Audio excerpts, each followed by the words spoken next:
When it feels like you can barely boss yourself, how do you start bossing other people? Hi, welcome to another episode of Business Mindset Mastery.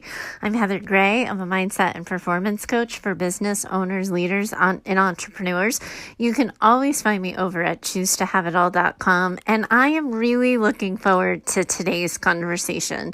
I opened my inbox recently, and I was getting a bunch of listener questions all around bossing staff members.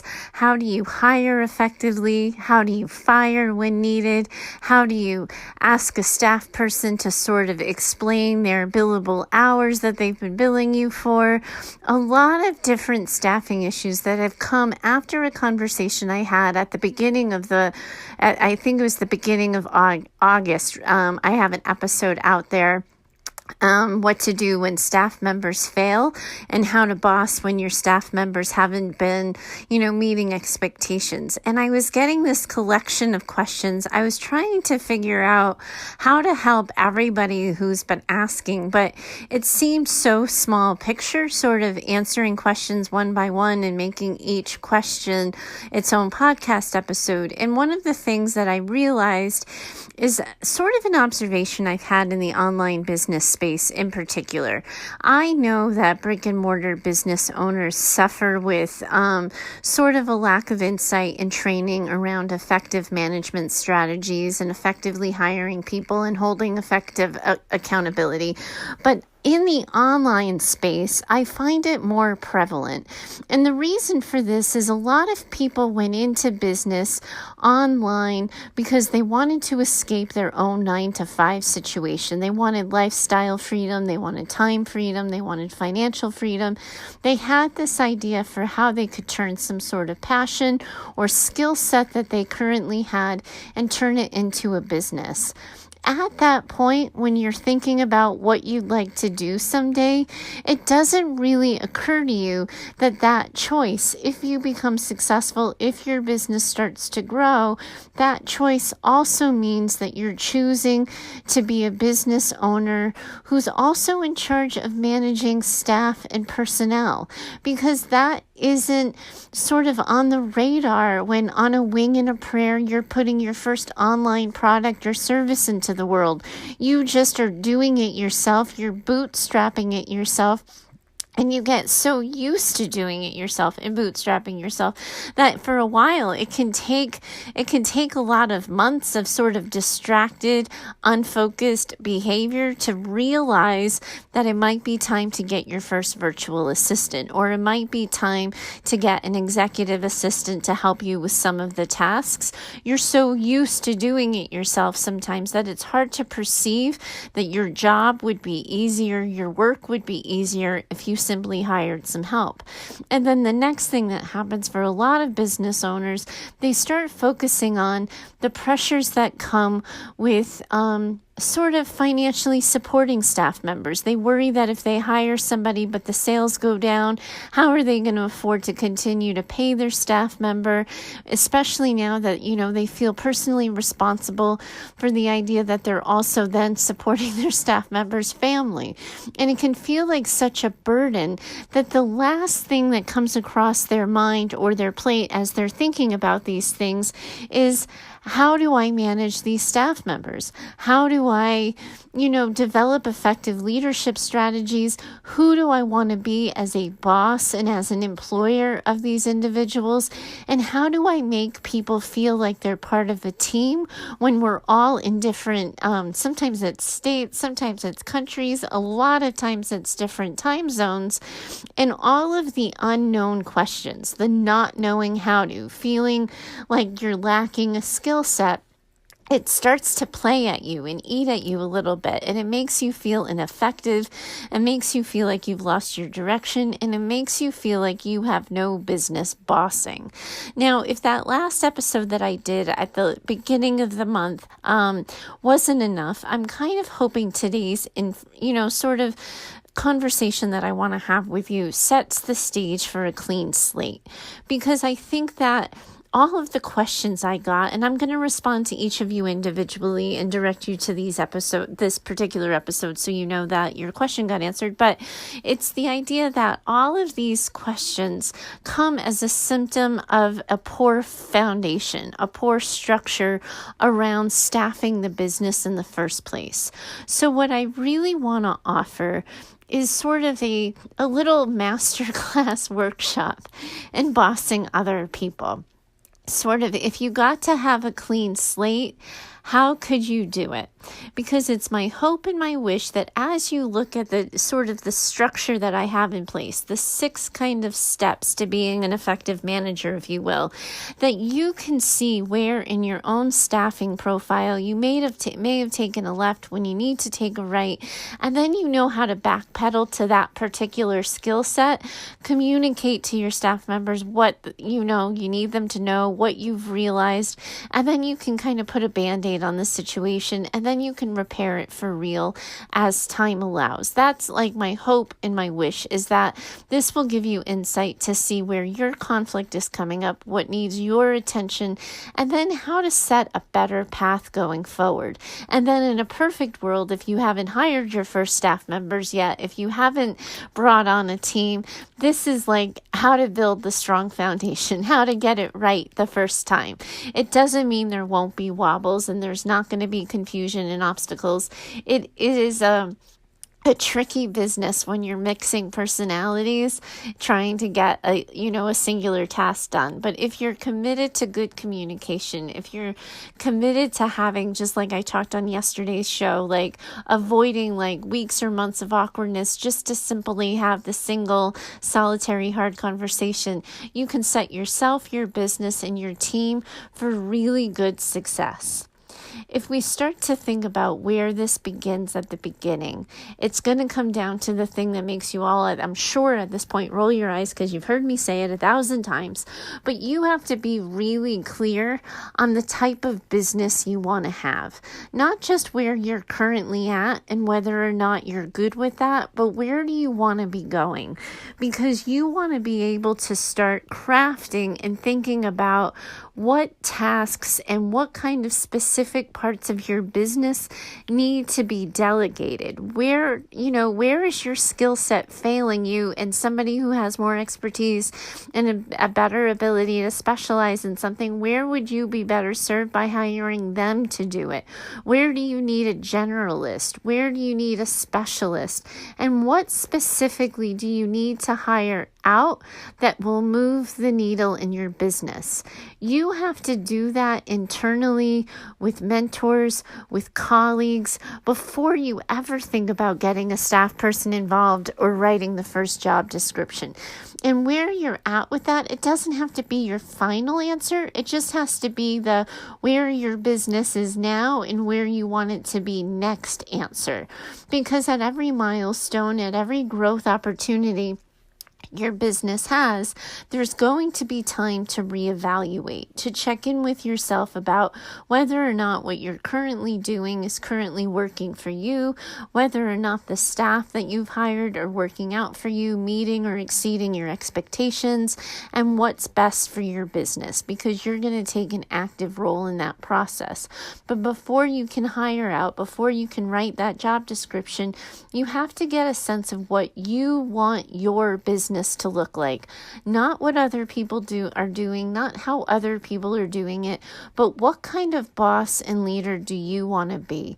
There are so many different ways of managing, and there's so many different styles. Learning to trust yours, learning to communicate effectively, being true to you and authentic to you is the most important thing. Otherwise, you'll find that at the crucial moments, you have no idea how to move or how to be, because you're so used to relying on this idea that you could simply do it the way someone else does it. And when it's your own business, it just doesn't work. You can't sort of do it, the way anyone else would do it. You have to do it in a way that's consistent with who you are. Otherwise, everything's set up to fail. So the first thing you really need to think about is the job description. the best way to get the best candidates is to be super specific about the job the job requirements as they are now and as you expect them to be in the coming 12 months. So the idea being that we're currently looking for someone who can A, B, and C, and as the business grows, we will also need said person to be able to do D, E, and F. That way you are really clear in the tasks that need to be delegated out.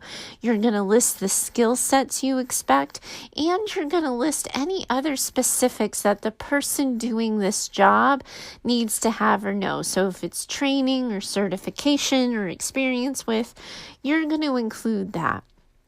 And then to the best of your ability, because people have done workshops and trainings on this, you are going to include the personality types that are ideal fits for your team. So if you need self-starters, if you need people who take initiative and problem solve independently, then you need to describe what that would look like in person so that your ideal employee can read that description and know you're talking about them. So often we simply say needs experience with social media, funnel writing, email marketing, and customer support. When what in actuality you need somebody who has experience in specific software, who has a specific kind of customer service style, who has an ability to perceive problems before they become problems and intervene independently without waiting for somebody else to solve the problem. Usually, if I were to ask you what the crystal clear vision of the perfect employee would be for your business, you usually have it in mind. But people hesitate to put all of that out there in a job description because they're afraid of missing out on a better candidate, or they're afraid that they're going to make the field too narrow. But what you want to do to the best of your ability is set the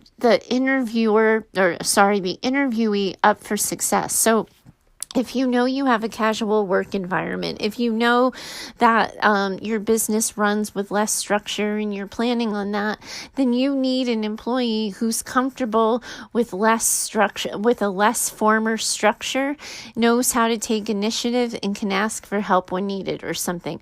But you want to think about the dynamics on the team and what type of personality do you need on your team to balance you out? Where are you or where is your staff lacking that you need somebody's skill set, experience, or personality type to kind of blend in and match? And the more time you can spend dialing in on this part, it's going to make everything that comes next easier. But if you do a general job description, you're going to get general applicants. And then all that happens is you just end up checking the series of boxes. Yes, this person has experience with this. Yes, this person has experience with that. But you don't actually get to know the person, nor do you get to really understand how they'll fit on your team. So you want to spend some time getting really clear on the personality types that you need, where you sort of need somebody to compensate weaknesses that you have, and what overall is best for the team that goes beyond your, sort of conveniently available at the same time, or how to do what I'm asking, so I'm just going to let it be good. Because you need to think about your job description with some nuance so that you're really weeding out the people who are not a good fit, who don't have the experience to match you, so that you can open the door and welcome the new people who might be a more better fit. The next thing I want you to think about is once you've interviewed and once you, sort of started that process of the job description, you're going to start to get to know different employees. And that's how you're going to move past the checklist. You're going to start to have these interviews. You're going to have these conversations. You're going to decide based on how people are presenting themselves, who you want to interview and who you don't. I would have some sense of that for yourself beforehand. So for example, if you are really hoping that you get the employee that applies creatively or shows a little bit of personality or definitely has a specific certification under their belt. You want to know that so that you are booking interviews with quality candidates and you're not just filling the book to give yourself a lot of choices. I think that happens a lot when people are interviewing. They either grab the first person who meets sort of the surface criteria or they overbook thinking that they don't want to miss out on the dream candidate. But you want to get the candidate who meets the job description and presents them in such a way, presents themselves in such a way that they want to know more. And then when you ask the interview questions, you don't just want to know the skill set.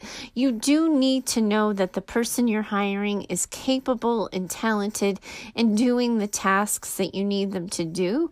But you also want to make sure they're a good communicator, that when they don't understand something, they ask a follow-up question. When they've made a mistake, they're able to accept responsibility, that they ask for help, that they accept help, that they think creatively.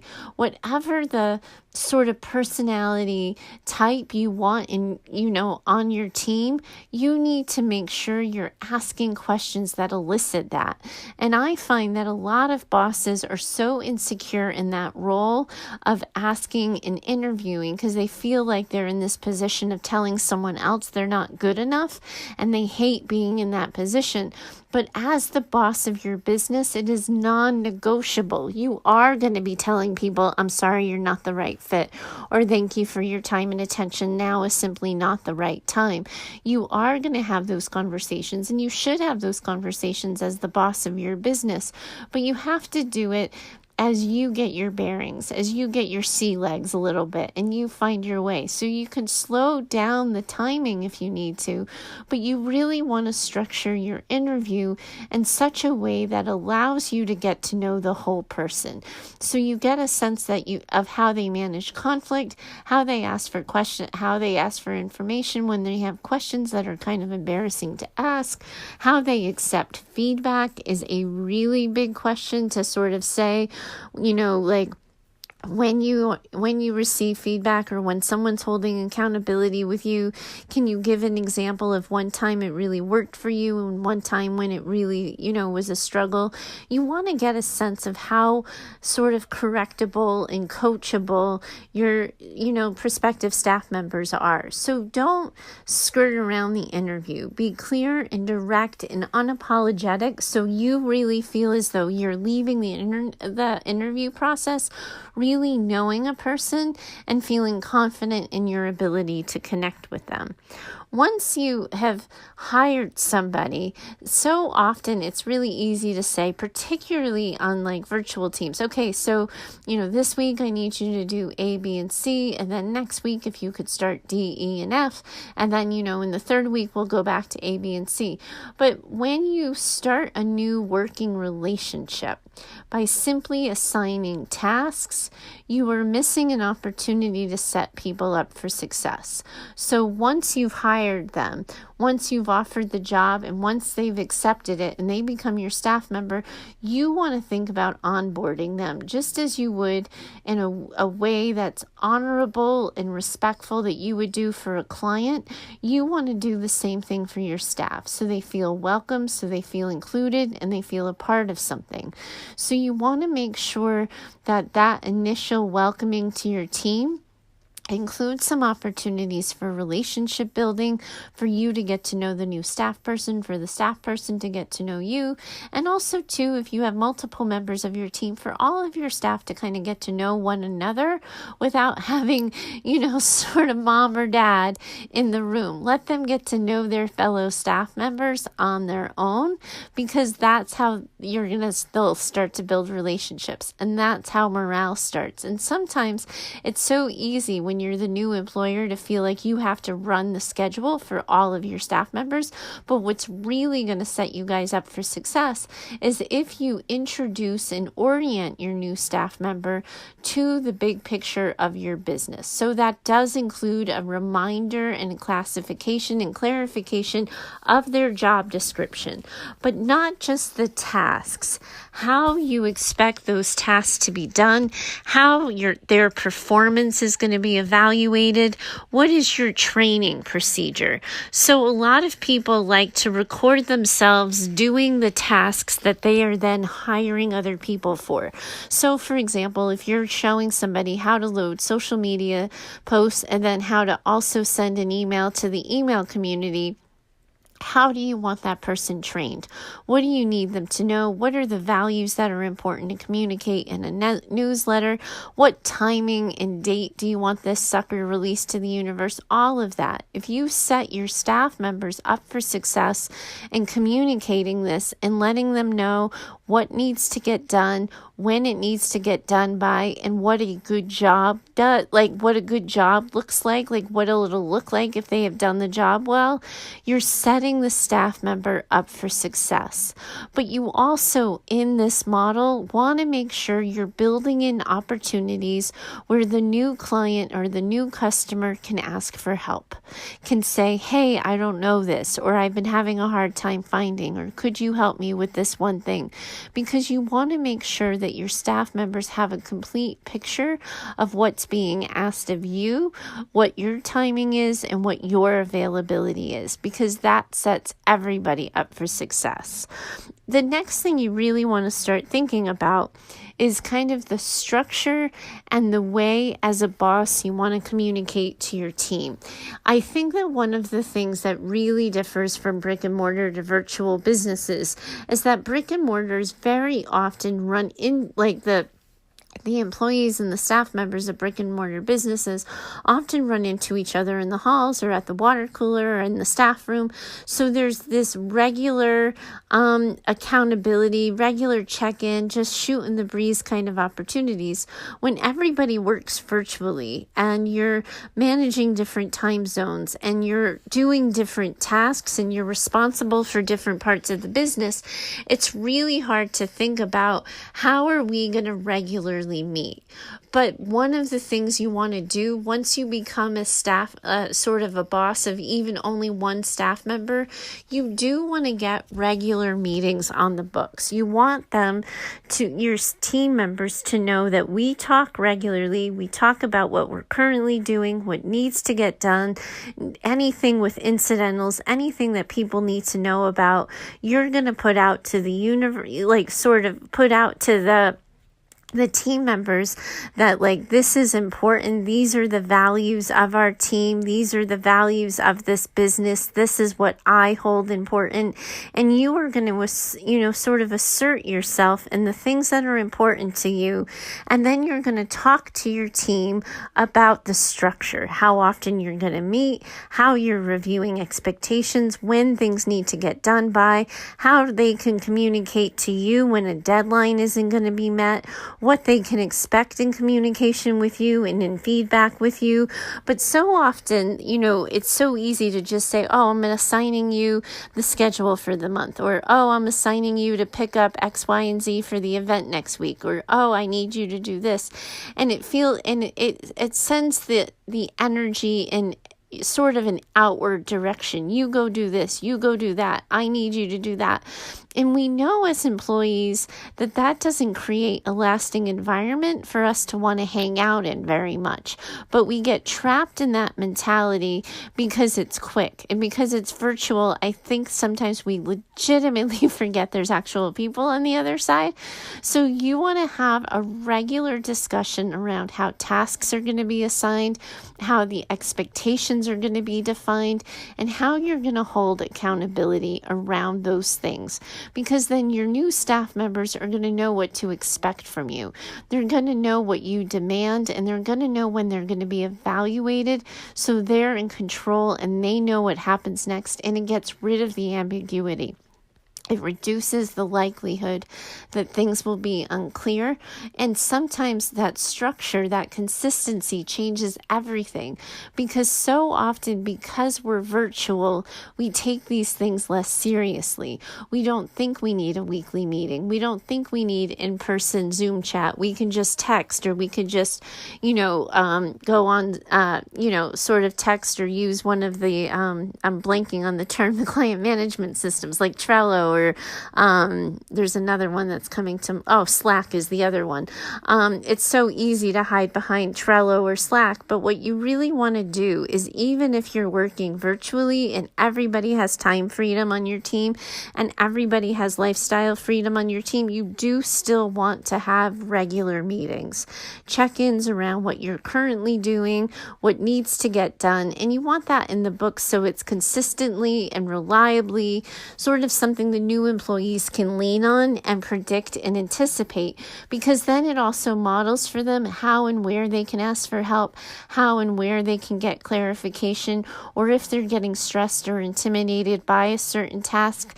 It gives regular face time so those conversations can be had, because sometimes managing them independently or like on the fly, as I call it, it just doesn't work. And people, as we've seen over and over again on the show, are really, really hesitant to bring up the hard conversations. But if there's a regular time already scheduled, it gets in the books that much easier. Everyone can anticipate it and they know when they're going to be able to ask their question.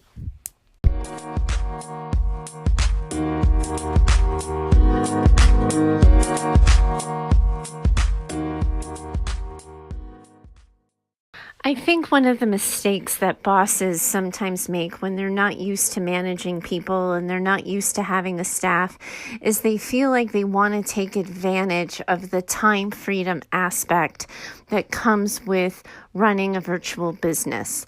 But when you don't run your business as a business and you don't schedule regular meetings and regular FaceTime and regular check-ins with your staff, you're creating a breeding ground for avoidance. Because what that ends up meaning is you're sending the message that unless we have something specific to talk about, I don't want to talk to you. And it makes every sort of meeting that you have to have be something that one or both of you have to ask for and schedule, which can create kind of just discomfort and inconsistency and vulnerability, really. Like, it can feel like, as a boss, that if you're setting a meeting, it's because somebody hasn't done something well. And if your staff member receives, repeated requests for meetings, it's going to feel like, oh my gosh, every time I'm asked for a meeting, it's because I didn't do something well. Or if the employee is struggling to ask for help or have a hard conversation with you as the employer, it needs to be a hard enough conversation that warrants a meeting and time of your schedule. You can avoid all of this and create positive morale and create that team environment, no matter how far away you work from one another, by having regular, consistent meetings.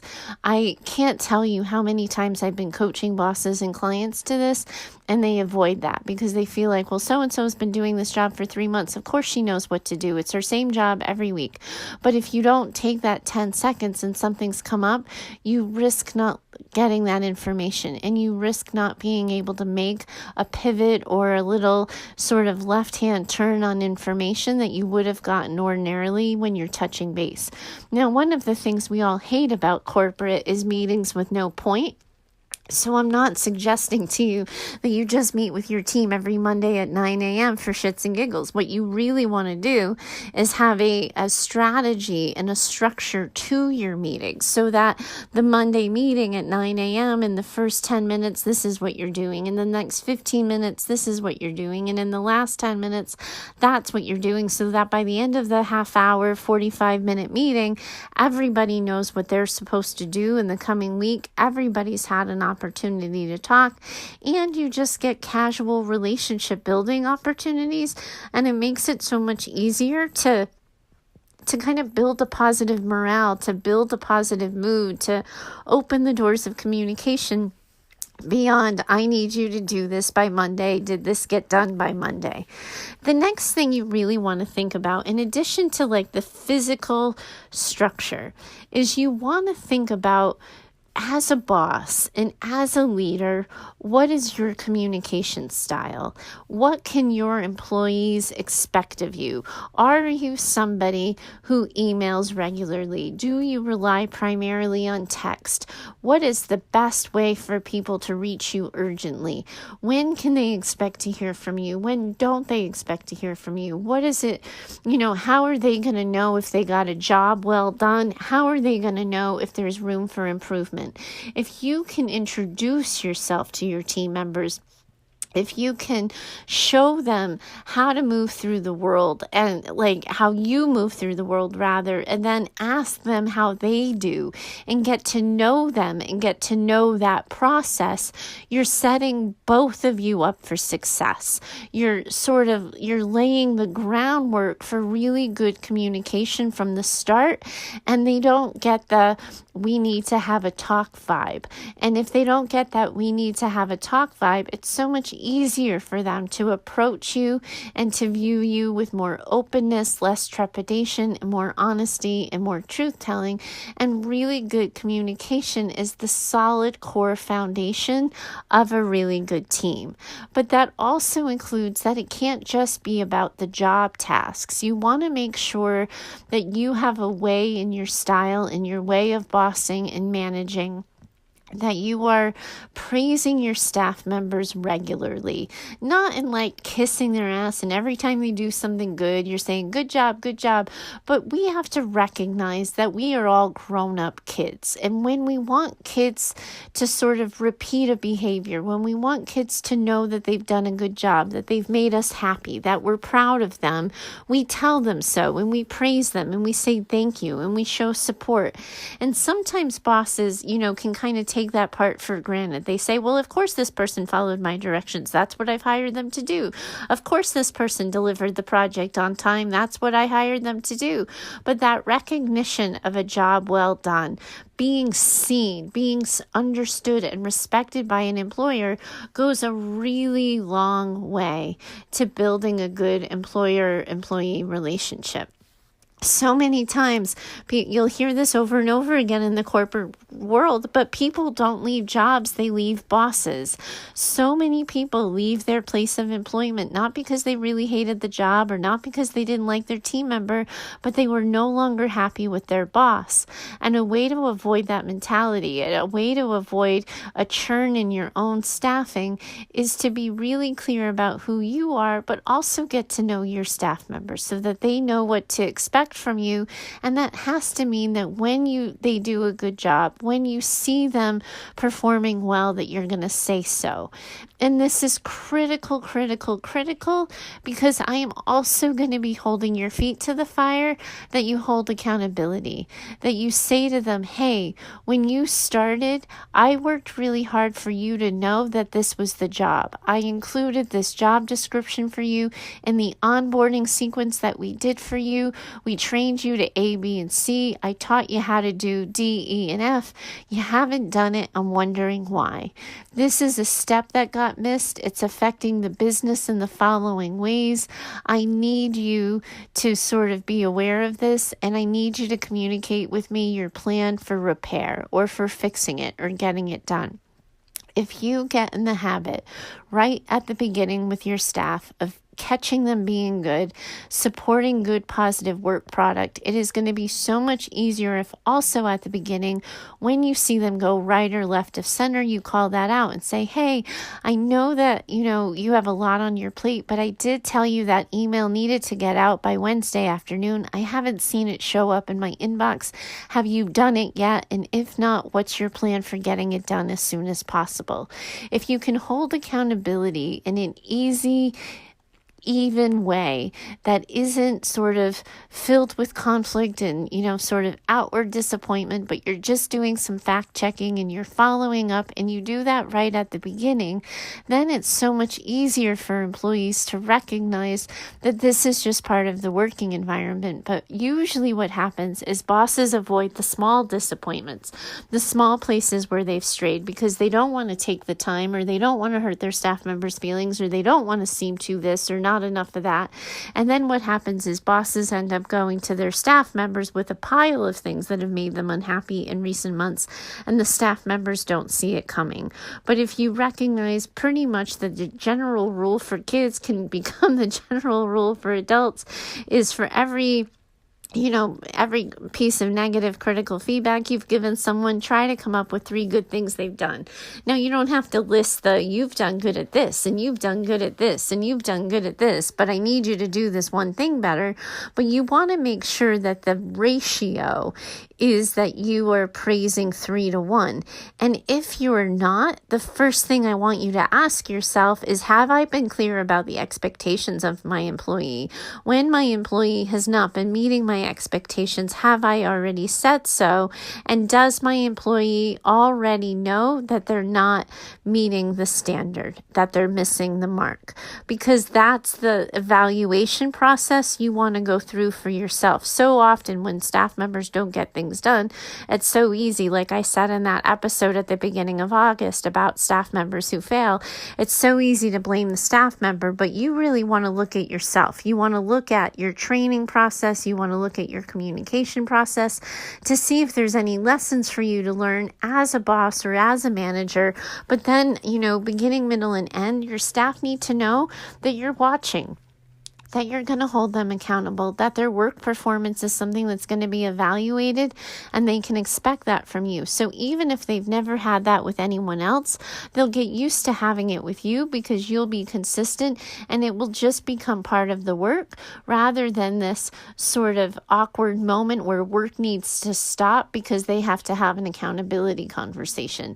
I used to have accountability conversations with my staff members in hallways, like in front of clients. Sometimes if I was training them to a particular skill set for clients, I would have the client right there and I would do the training in the moment in front of them because it's a really powerful learning opportunity. But you want to make it part of the way you do business so your staff members can expect it, and so you start to, over time, attract staff members who demand it.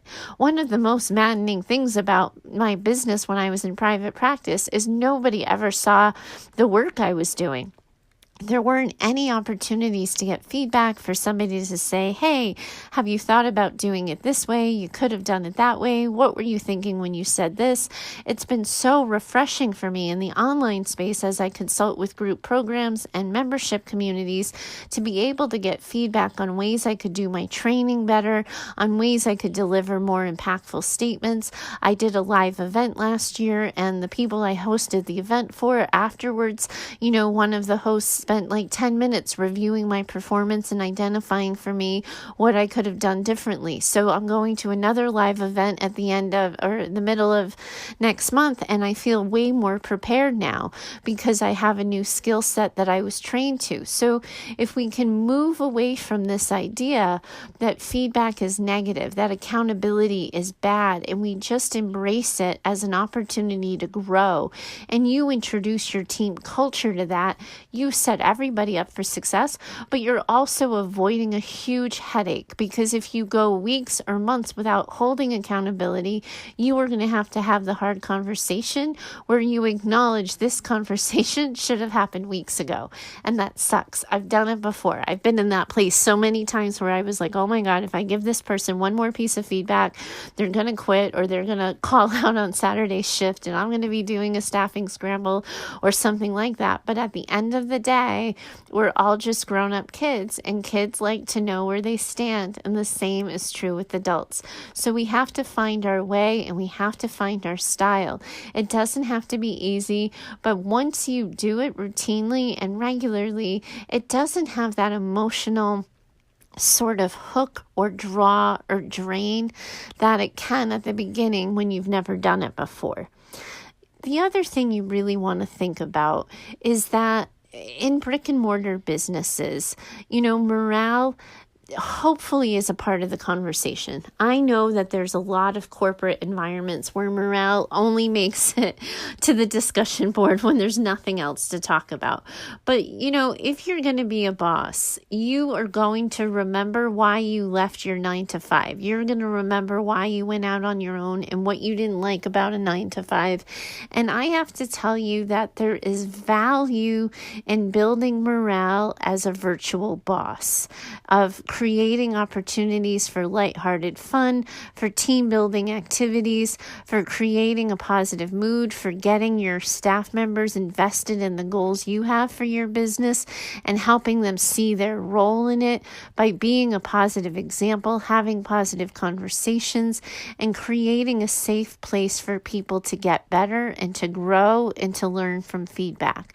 There are so many different ways to do that, but you have to think about your style. If you want to have a team building day, if you want to be a boss who gives bonuses, if you want to be, somebody who does little surprises, if you want to give random days off, there's so many different ways to show appreciation to help staff members understand one another and together and figure out their strengths and do the team, sort of assessment. So you want to make time for that, even if it's just you and one, even if it's just you and one virtual assistant, because you want to assume that at some point it might be you and 2 virtual assistants. And if you start a foundation for the way you do this, then it doesn't change or shift. You just keep doing it whenever a new employee is added. So that helps you develop your new normal. It helps you create the way you're doing things in a way that doesn't make you feel like you have to reinvent yourself and reinvent the team anytime you add a new person. You just have a way that new people enter your business. So it starts with a good interview where you're clear about, sort of who you are and how you move through the world and what you need your team members to expect, so that there's an iron-tight job description, so that when they join your team, they're clear on the expectations and they're trained specifically to how to meet your expectations in the best possible way, that they're engaging with you with good sort of feedback and in a consistent meeting structure, that all of that is happening. It will contribute to positive morale. It will contribute to a positive mood, but it also sets you and your entire team up for massive success. And then the last piece you have to think about is the performance review. And it's interesting to me that there's very few online bosses that I've had as clients so far who have a system and sort of checks and balances for performance review. Usually it's like, after we've worked together for 3 months, the probation period's off and we can check in on, after 6 months. But the idea that you could formalize a performance review, this is what you did really well. This is an area for work. This is where I think you really helped the company. And these are the opportunities for you to continue to help the company if you're interested. That formal conversation, that formal review, it shows people that they're valued. It shows people that their growth is important to you, that you don't just want them for those one and done tasks, but you see them as having an ability to grow in your business and you want to include them in that. And the best way to do that, the most sort of professional, easy, clean way to do that is with a structured performance review. So they know where you stand, they know where they stand, and they get to decide what they'd like to do next.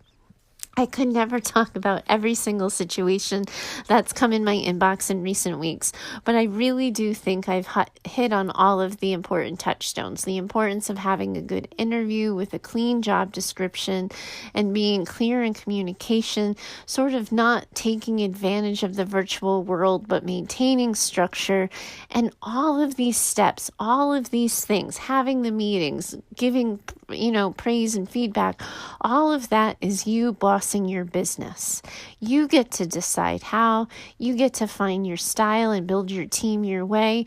But if you organize the information thinking about these things, you're setting yourself up for success, you're setting your employees up for success, and you are setting your business up to fly. I hope this conversation's valuable to you.